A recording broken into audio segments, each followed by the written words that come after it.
العالمين والصلاة والسلام على رسوله النبي وعلى آله وصحبه أجمعين من تبعهم بإحسان إلى يوم الدين أما بعد.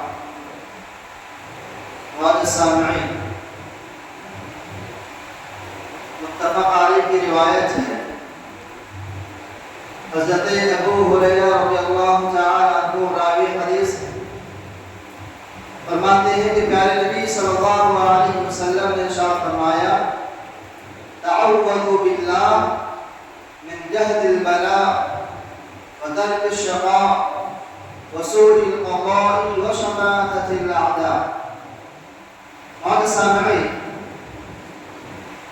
یہ جو دعا ہے یہ بڑی جامع دعا ہے جس میں دنیا اور آخرت، خصوصاً دنیا کی تمام آزمائشوں، تمام مصیبتوں، تمام پریشانیوں اور تمام فتنوں سے بچنے کی اللہ تبارک و تعالی سے التجا کی گئی. آئیے دیکھتے ہیں، مختصر اس کی تشریح دیکھتے ہیں. پہلی چیز جس سے اللہ کے نبی صلی اللہ علیہ وسلم نے پناہ مانگنے اور بچنے کی دعا کی ہے اور ہمیں تاکید و تلقین فرمائی ہے، وہ کیا ہے؟ اللہم انی اعوذ بک من جہد البلاء.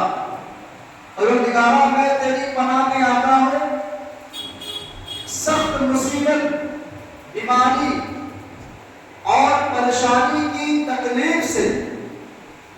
ہمارے سامنے یہ پہلی چیز، سخت بیماری کی جو تکلیف ہوتی ہے اس سے پناہ طلب کی گئی، کیونکہ انسان جب بیماری میں مبتلا ہوتا ہے اور اس کی جو تکالیف ہوتی ہے جسے انسان برداشت نہیں کر سکتا، تو بسا اوقات انسان اس بیماری کی تکلیف کی وجہ سے اللہ تبارک و تعالیٰ کی رحمت سے مایوس ہو جاتا ہے، یا ایک نوبت یہاں تک آ جاتی ہے کہ محض تکالیف کو برداشت نہ کرنے کی وجہ سے کئی لوگ خودکشی کر لیا کرتے ہیں، اور یہاں تک بھی نوبت آ جاتی ہے بسا اوقات انسان بیماری کی تکلیف کو برداشت نہ کرنے کی وجہ سے وہ اپنی زبان سے ایسے کلمات ادا کر لیتے ہیں جس سے انسان دائرہ اسلام سے خارج بھی ہو سکتا ہے.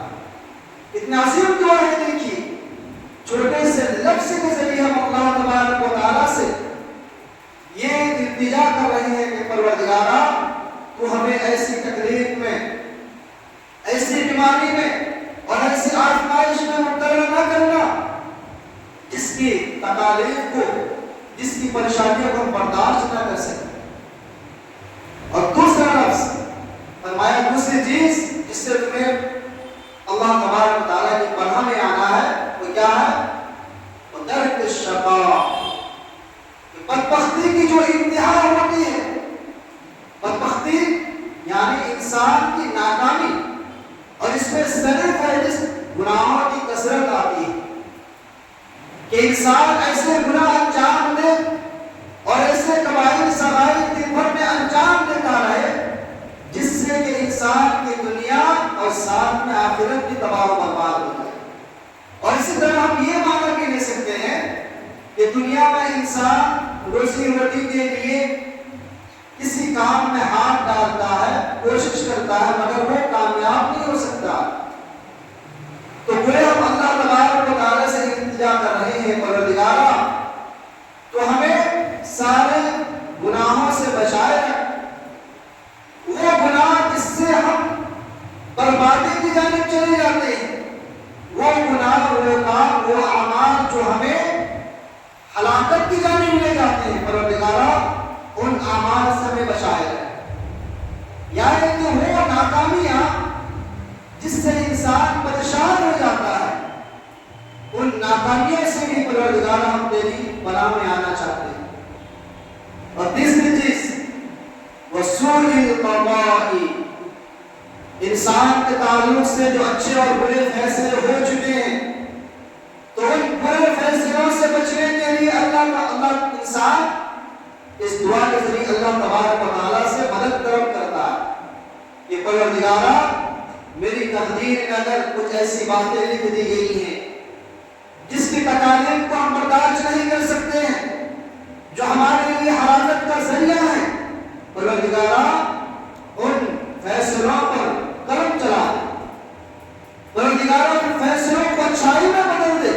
کیا یہ بہترین دعا ہے رسول القضاء، اور ہم فیصلے کی برائی سے اللہ تبارک و تعالیٰ کی پناہ میں آتے ہیں۔ انسان بری موت سے ڈرتا ہے، ایکسیڈنٹ سے ڈرتا ہے، یا کہ بزنس مین ہے اس کی تجارت ٹھپ پڑنے سے ڈرتا ہے، یا کہ کوئی بڑی آزمائش فوراً آ جائے اس سے انسان ڈرتا ہے۔ اس دعا میں ہمیں بتایا گیا کہ اگر ہم اس دعا کا اہتمام کریں تو ہم تقدیر کے برے فیصلے سے یا ہمارے نام اعمال میں، ہمارے محفوظ میں جو یہ بات لکھ دی گئی ہے کہ ہمارے ساتھ ایسا پیش آنے والا ہے، تو ہم اس دعا کے ذریعے سے ان برے فیصلوں سے بچ سکتے ہیں۔ اور چوتھی چیز بتائی گئی وشماتۃ الاعداء، دشمنوں کو خوش کرنے والے اعمال سے بچاؤ، یعنی ہمارے ساتھ کوئی ایسا معاملہ نہ ہو جائے جس سے ہمیں تکلیف ہو مگر ہمارا سامنے والا دشمن سے خوشی منائے۔ اور یقین جانیے یہ چیز ایسی ہے جس سے انسان کو بڑی تکلیف ہوتی ہے، بڑی کوفت ہوتی ہے کہ سامنے والا ہمارا جو دشمن ہے اسے ہم پر ہنسنے کا موقع مل جائے۔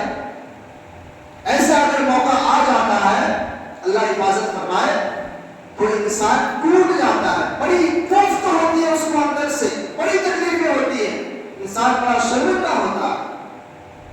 تو اس دعا کے ذریعے سے ہم اللہ تبارک و تعالیٰ سے گویا یہ درخواست کرتے ہیں، التجا کرتے ہیں کہ پروردگارا ہمارے ساتھ کوئی ایسا معاملہ نہ ہونا پائے جس سے کہ ہمارے دشمن کو خوشی ہو اور ہمیں تکلیف ہو۔ لہذا ضرورت اس بات کی ہے کہ ہم ایسے دعاؤں کا خصوص اہتمام کریں۔ اللہ تبارک و تعالیٰ مجھے اور آپ لوگوں کو ایسی معصور دعاؤں کا اہتمام کرنے کی توفیق عطا فرمائے۔ آمین۔ وآخر دعوانا الحمد للہ رب العالمین۔